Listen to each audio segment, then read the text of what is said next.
Good morning বন্ধুরা, সবাই কি করছো? আমি এই চাটা খেয়ে বসে আছি। এই সবে চা খেলাম। আজকে হচ্ছে আমার দেওরের জন্মদিন, আমার ছোট দেওরের জন্মদিন। ওই জন্য কাকিমা আজকে আমার ছেলেকে নিমন্ত্রণ করে গেল যে আজকে দুপুরে ওখানে খাবে। সুতরাং আমার আজকে রান্নার ঝামেলাটা কম, ভাত করা আছে, একটু যাই হোক করে নিজে খেয়ে নেবো। আর আমার কাজুরও নিচেই খাওয়া, কাকিমা মাছ করবে যেহেতু কাজুও খাবে বললো, কাজুরও খাবার করতে হবে না, কাজু ও নিচেই খাবে। আর আমার পেস্তা তো খায় না কিছু, ও তো শাক পাতাই খায়। সুতরাং আজকে রান্নার ঝামেলাটা একদমই কম। আজকে অন্য কাজ করব। কদিন ধরে খুব কাচাকুচি করেছি, কিন্তু ভাঁজ এই দেখো সমস্ত জড়ো হয়ে রয়েছে, এইগুলো এবার তুলবো। আর এই দেখো এখানে তুলো পড়ে আছে, দেখতে পাচ্ছ? এটা হচ্ছে আমার বিছানায় গদি আছে একটা বালাপোষ, সেটাকে খুঁড়ে খুঁড়ে দু মক্কেল মিলে তার তুলো বার করে দিয়েছে। সেটাকে আজকে সেলাই করে রেডি করব, করে জামা কাপড় ভাঁজ করে সব যেখানকার জিনিস সেখানে রেখে দেবো। কাচাকুচি করেছিলাম সেটা তো জানোই, তারপর আমার ছোট আলমারিটা ভেঙে গেছিলো, সব গুছিয়ে উঠতে পারিনি। আজকে সব গুছিয়ে গাছিয়ে নেব। ছেলে আজকে স্কুলে যায়নি, সকালে পড়া থাকে ওর, সেই শনিবার দিন, ওই জন্য আজকে স্কুলে যায়নি। ছেলেকে বলেছি একটু হেল্প করে দিবি, ও হেল্প করে দেবে, দিলে দুজনে মিলে মা ছেলেতে সব কাজগুলো সেরে নেব।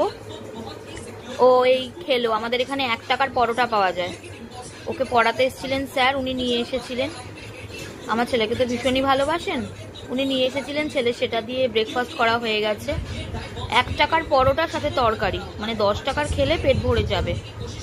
যারা শ্রীরামপুরে থাকো তারা জানো, বেল্টিং বাজারে পাওয়া যায় 1 টাকার পরোটা, এইরকম এরকম সাইজের পরোটাগুলো। ভালোই, খারাপ না, তেল কম দিয়ে একদমই মানে সাদা মাটা হয়, খেলে শরীর খারাপও হয় না, কিছুই না। আমার ছেলে তো খুব ভালোবাসে খেতে। স্যার নিয়ে এসেছিলেন, ও ব্রেকফাস্ট করে নিয়েছে, দিয়ে আমাকে চা করে দিল, আমি চা খেলাম। এবার টিফিনে দেখি কি খায়।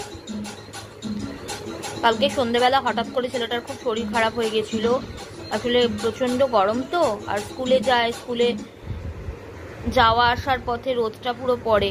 যাওয়ার সময়ও 8:30, তখন মোটামুটি রোদটা ভালোই উঠে যায়, আবার ফেরার সময় হচ্ছে 3:30, তখন তো পুরো ঠাটা পোড়া রোদ।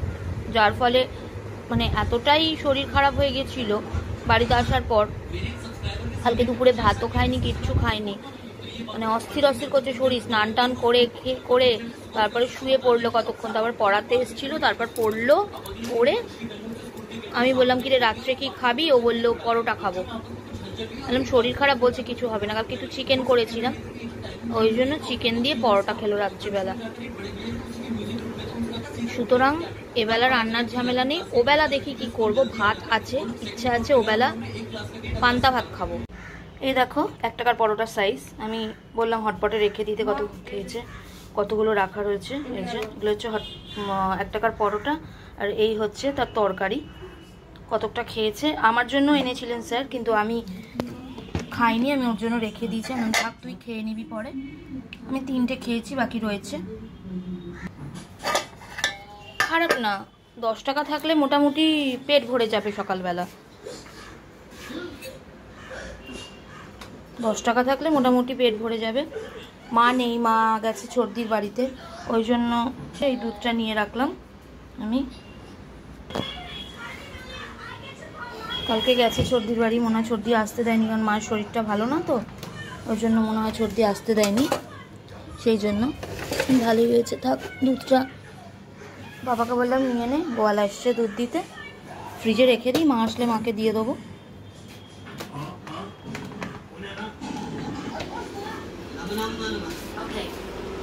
ঠিক আছে, টাটা, আবার নেক্সট ব্লগে দেখা হচ্ছে।